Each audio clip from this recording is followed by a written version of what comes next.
Hello, everyone. Welcome back to Danganronpa. Last time, Monokuma gave us a hint. Really crazy hint. He gave us a hint that actually was just a picture of everyone at Hope's Peak before Hope's Peak was a massive shit show. And also, Aoi and Makoto got access to the main control room for Monokuma, which was just crazy in itself. We also got some more information on Mukuro Ikusaba, as well as a hint that there may be someone tied to Mukuro. I have the sneaking suspicion that there are two Ultimate Despairs and that they're twins, maybe? Or they're related in some way. Because Mukuro is an Ultimate Despair. And then in a notebook that was from Kyoko, she writes that there is a second Ultimate Despair. So there's gotta be something related to that. I don't know. But now we are going to all the students and getting their opinions on this photo that we got. Starting with Byakuya. Oh, Byakuya! Listen, do you think we could talk? Byakuya? That's enough. I have nothing to talk to you about. Don't talk to me as if we're friends. Hey, Byakuya, wait! But of course, he didn't. He just walked away. What the? Why was he acting like that? Like he was purposely trying to avoid me. I almost wonder if everyone seeing the fact that Makoto wasn't in that photo has created some hostility towards him. It would make sense. Hiro! Hey, Hiro. Makoto! What's going on with you? Every time I see you, you freak out like that. No. Sorry, but I'm in a big hurry. Once again, he ran off like a terrified rabbit. I still wasn't able to talk to him about the notebook I found. It's like he was avoiding me. Like he was afraid of me. Why? Weird. Yeah, I get the feeling there's some sort of hostility towards Makoto now. Because he wasn't in the photo.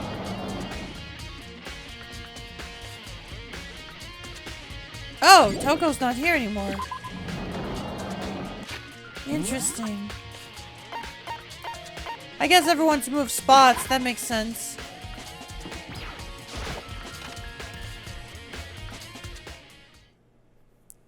I decided to visit the biolab one more time. The first thing I saw when I got there was her, passed out. Again. Huh? Toko? Oh shit, she got this place open! It's open. Oh, fuck off! Nobody cared. Whatever. Shut up. Toko, are you okay? No. She's not dead, is she?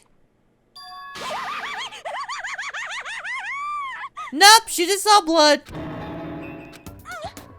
It's cold! It's super cold! It's so cold! I think I might catch cold! If you keep taking naps in places like this, I'm sure you will. What? I was asleep? I must have fainted again. I bet you were standing there, staring at me, getting all excited, weren't you? No, I wasn't. Oh, then what? Hot and bothered? Straight up horny? Listen, don't call me out like this. That may be my default state 24/7 is a problem. Okay, so why did you pass out? Yeah, no, let's just burst it on the rec. I didn't say anything. I don't know. Last thing I remember was me waking up just now. What do you think, Mr. Morose? Oh, that's right. Your memory stops and starts each time you switch. Bingo bazinga! We share some basic knowledge, but our memories are very much separate.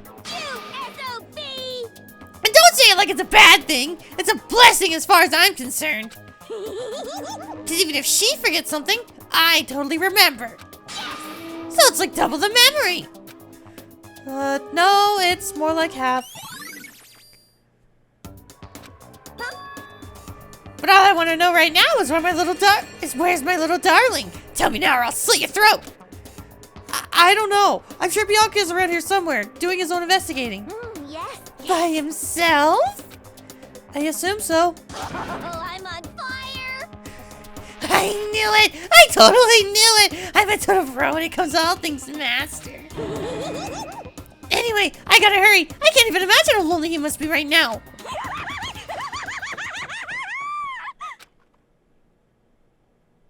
Toko showed off, and her eerie laughter echoing behind her.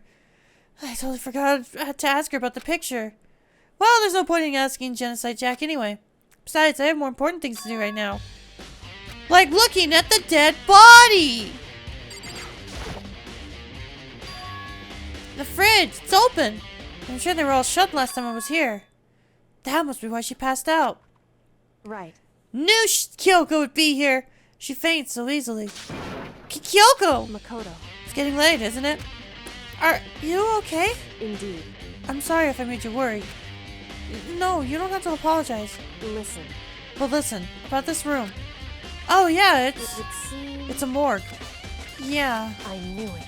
I suspected as much. Toko must have looked inside the fridge, seen what was in there, and, well, there you have it. You knew she fainted? Indeed. I was on my way here when Genocide Jack came running past me. I assumed she must have sneezed, but once I got inside, the reason became real clear. It would seem... I imagine she came here to investigate, and when she opened the sludge there, that's when she saw the body inside and dropped like a bag of rocks. So I think, why has everything gotta be so difficult with her? Anyway, we should close it up. Don't want to leave it out hanging open like that. Yeah, good idea. Makoto. Give me a hand with this. Kyoko approached the fridge, hands outstretched, and suddenly she stopped. What's wrong? Listen. Maybe we should wait a second before closing it. Huh? How come? Because Mukuro's body is in here! Fuck yeah! Mukuro's body is inside the fridge? I see. Just like every other time. The mastermind probably brought it up here while we were in the class trial. The mastermind did it? Because they'd assumed that we wouldn't be doing the class trial over again, I guess. So... You may be right.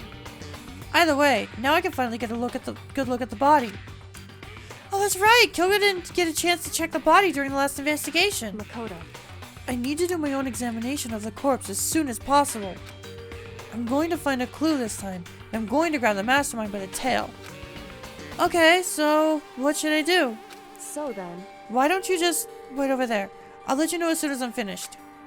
Just wait over there? That's it? No, but I want to look. I want to look at the body.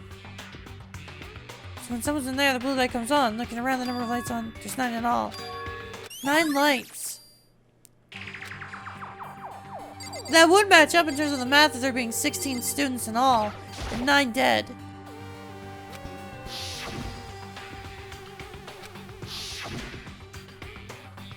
Don't let me interrupt your investigation, but I want to talk to you about something. What is it? It's about that announcement Monokuma made earlier. You mean the one about a hint or something? I didn't take him up on the offer. Huh? Why not? Because... The only reason he'd give us a hint at this point would be to confuse us, or cloud our judgment. I can solve this mystery on my own, without whatever hints he may have to offer. That's a good point. I wish I could go back and do the same thing, but what's done is done, I guess. Standing here looking at her, I don't think she's hiding anything from me. Is she right? Did the mastermind forge that picture as a trap to confuse us? It's gotta be it. There's no other explanation. No, really? We're gonna repeat this? Come on. Yeah, no. We don't need to repeat that.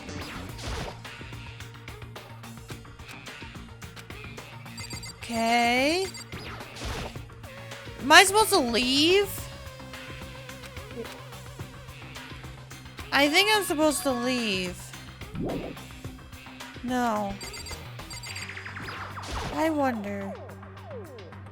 No, I think I've seen a tarp like this somewhere before. Yeah, it's the same tarp I found in the tool shed.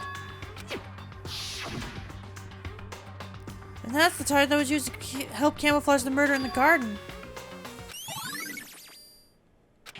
Okay, never mind. Okay, Makoto, I'm done. Ready? Already? Jeez, that was fast!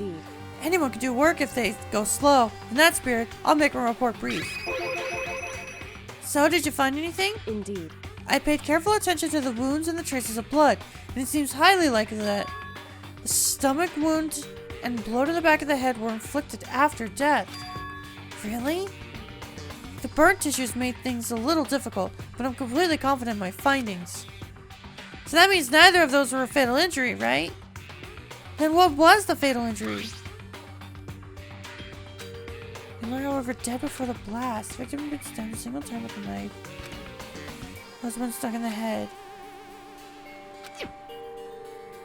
The only other option is those other wounds, but the file says they were old. Is that right? Where does it say they were old? Huh? Because All the Monokuma file says that they were inflicted at least several days ago. I guess I don't see the difference. wrong. Well, the difference is immense, considering the impression they give. Listen. You seem to be equating several days old with simply old. However, But that doesn't quite follow logically. Old wounds make it sound like they've been there forever, like they were not related to the murder. Are you saying they are?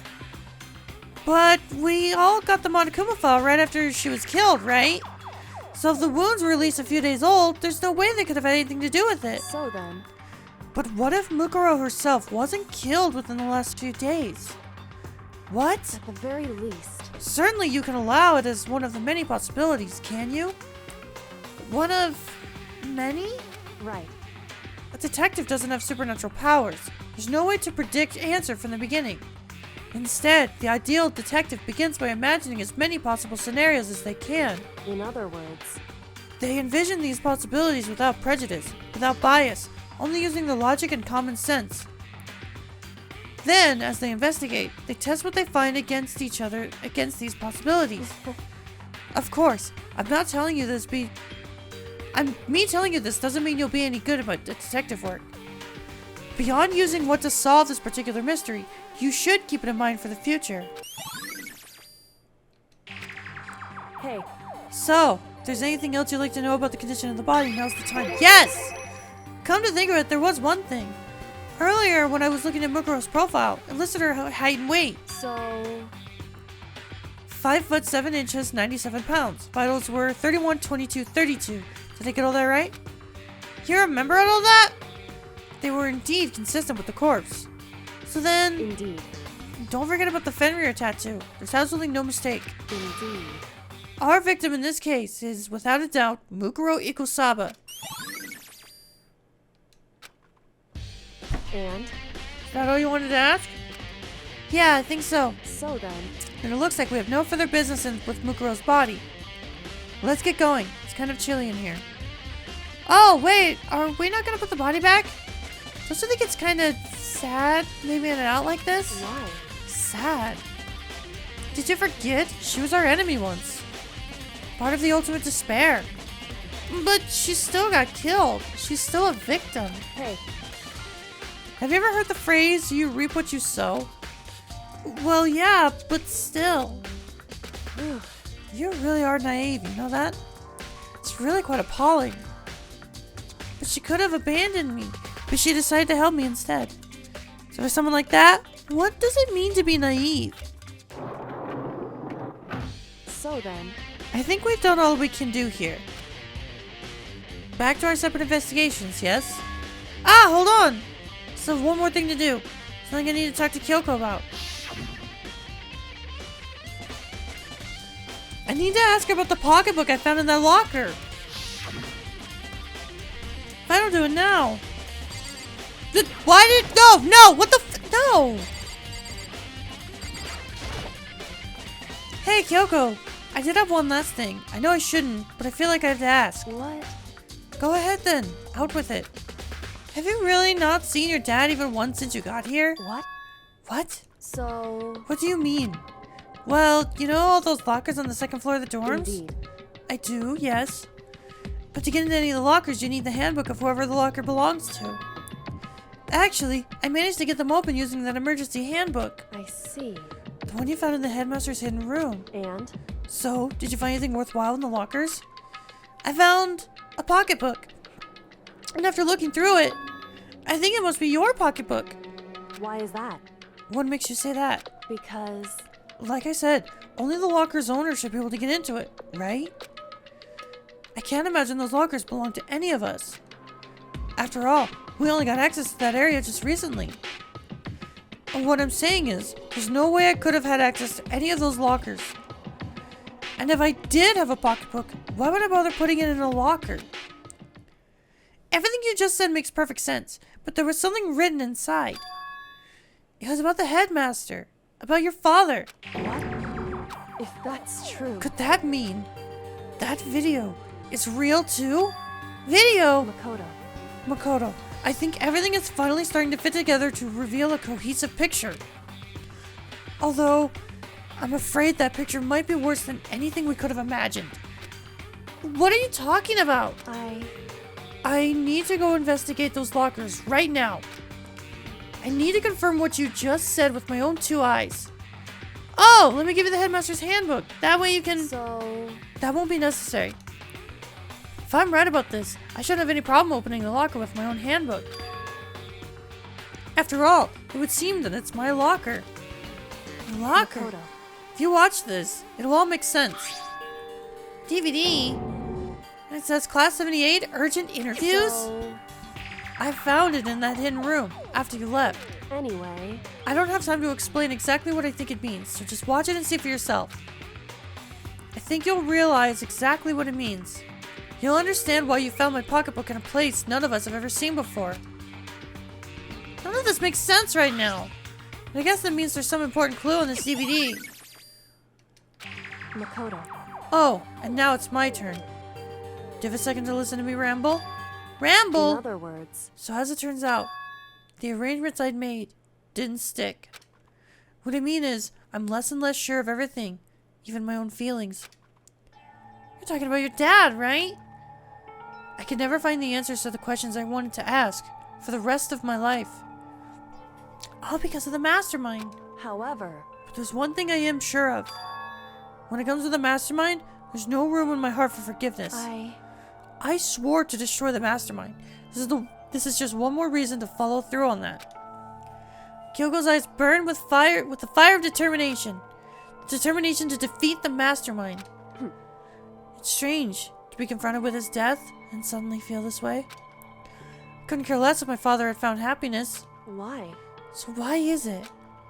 Why does it bother me so much to know how he suffered? It's ridiculous. There's just no understanding it, I guess. She let out a small laugh as she said that, but her smile was filled with sorrow. Whew. So, that's it for my rambling. There's still so much to do before I can consider my task complete. Yeah, you're right. Hey. But keep this in mind. There is only ever one absolute truth. Whether that truth serves justice or suffering. Whether it's the greatest truth or the worst. What do you mean? Makoto. Even if the truth you uncover is filled with hopelessness, you still can't give up hope. Absolutely not! Because all I can do is keep moving forward. That's pretty much all I'm good at, you know? Indeed. Sorry if that was strange. So then... Anyway, I need to get going. I'll see you at the class trial. Leaving behind that final farewell, Kyoko was gone. I'd better get going myself. Get the DVD from Kyoko. Should head to the AV room to check it out. Kyoko said something about hopeless truth. No matter what happens, I won't lose hope. Even if it's the worst truth in the world. I can't afford to lose.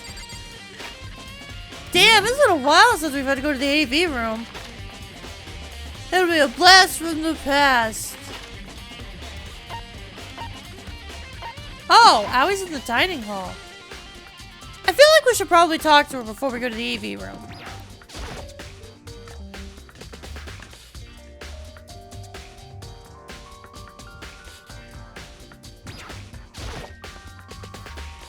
So this is where you've been hiding. Listen, I was hoping to talk to you. Makoto! Sorry, gotta go! What? She ran off so fast, I didn't even have time to ask her to stop.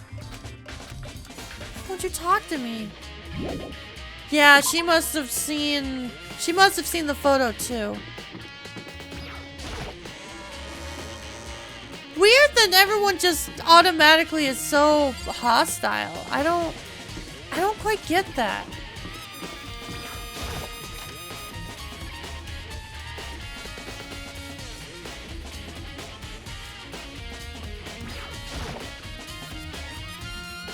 They should be able to play DVDs just fine. Well then, I better take a look. Took the DVD Kyoko gave me and put it in the player. It said it was playing, but nothing appeared on the screen. I stared into the black of the monitor. Must have been only a few seconds. But to me it felt like an eternity. And then, all of a sudden, an image appeared. Sayaka! It took me by total surprise. I hadn't seen Sayaka in who knows how long. And there she was. Okay then, are you ready to begin? The voice I heard was of the man positioned on one side of the screen. It was the voice of a middle-aged man. I do apologize, but I hope you don't mind if I record our conversation. I'm a little slow, you know. I never really got the hang of taking notes while having a conversation. Sounded like he was trying to make a joke, but Sayaka's tense face didn't move even a single millimeter. So this video is meant to serve as a kind of contract substitute. It's not that I don't trust you guys. It's more like insurance. So please don't worry too much. Now then, let me get straight to the point. There is a chance that you may have to spend the rest of your life here in the school. Can you accept that? You want me to accept that? Sayaka was obviously at a total loss. Made total sense. Who would agree to spending the rest of your life in the school? Except... I keep thinking it's gonna... Like, Sayaka's actually gonna say stuff, but she doesn't. What? Thank you. And I'm sorry about all this. Well, I can promise you that I will do everything in my power to keep you safe. As the headmaster of Hope's Peak Academy, I give you my word. As if on cue. That's where the video cut out. There's a lot I hadn't understood up till now. But this. Only this. I simply couldn't comprehend what I heard. Because I know how much Sayaka wanted to get out of here. I know how much she wanted to escape and pursue her dreams with her friends again. She wanted that so bad. She tried to frame me for murder. So, why? Why would she say yes to living here for the rest of her life? As I sat there thinking about it, I noticed a sudden light. On the monitor, the video that I thought was finished flashed back on the screen. My eyes started back to the screen. And if I was confused before, what I saw next pushed me right over the edge. Huh? What I saw was me. Impossibly, undeniably, me. So, Makoto, before we begin, I should let you know that I'll be recording our conversation. Yes. Me and the headmaster were looking at each other. He and I were having what seemed like a fairly normal conversation. But the I in the here and now, had absolutely no memory of it. I had no memory of even meeting the headmaster, much less sitting down to talk to him like this. Now, shall we get straight to the point?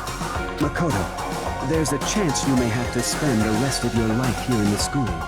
Can you accept that? Yes. This can't be real. I said I'm yes? sorry I'm putting you through all this. Well, I mean, we don't have much of a choice, do we? But I promise that as long as you're in this school, I will do everything I can to protect you. As the headmaster of Hope's Peak Academy, that's the very least I can do for you. Once again, the video cut out. From there, the video repeated the same scene again and again with the others. Byakuya? Toko? Hina? Everyone. They all said they agreed to live in this school forever. And then... Kyoko. Her interview with him had been recorded just as clearly. Without a doubt, she had met him. She'd sat down with the headmaster of Hope's Peak Academy, her father. And when he asked her his question, she answered the same as everyone else. She accepted a life within the school. Just as Kyoko's interview was wrapping up, the monitor suddenly went black. Huh? It wasn't just the monitor. The DVD player itself had apparently turned off. Which, of course, meant the DVD wasn't playing anymore. What the heck just happened? Say what? Oopsie! Looks like it broke! Out of service! What? It just so happened to break just now? Too bad. Now then, when doesn't matter. Failure can strike anywhere, anytime. That's what failure is, right? Failure my ass, you cut the power on purpose. Well, whatever. Even if I watched the whole thing, it'd just be more of the same. He'd ask them the question and they'd all say yes. I couldn't help myself. I let out a huge, exasperated sigh, but as I did, I remembered something. That's right. It would Yeah, the mastermind must have done something to make everyone lose their memories. That's pretty much set in stone. Hey, Convenient outcome. Something that seems so obvious to obviously work in favor of the mastermind. So does that mean I've lost my memory too? What about the others? Have we all forgotten? Or are we starting the trial? Oh god. Oh no. For anything that has a start, there has to be an end. And if the end comes, then that means it's time for a fresh start. There is no night that doesn't have a dawn. Although that dawn is totally pitch black, there is no storm that won't eventually end. Of course, then that leads to drought. But as I said, every end is the promise of a new beginning. Which is why I'm sure we'll get to meet again, because the end is only the beginning. Anyway, let's get started. The beginning of the end of the class trial. Everyone gather once again at you know where.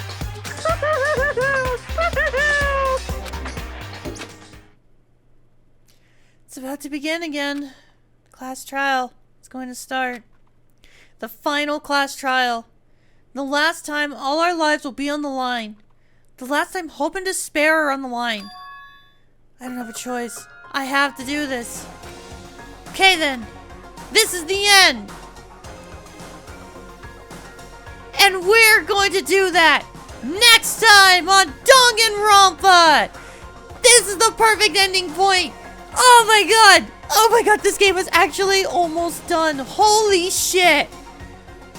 I don't even know. I don't even know, but I am strapped in. I'm ready to fucking go. Let's do this, baby. Next up on Danganronpa, we're gonna do the class trial. The mastermind is going down. See you guys then.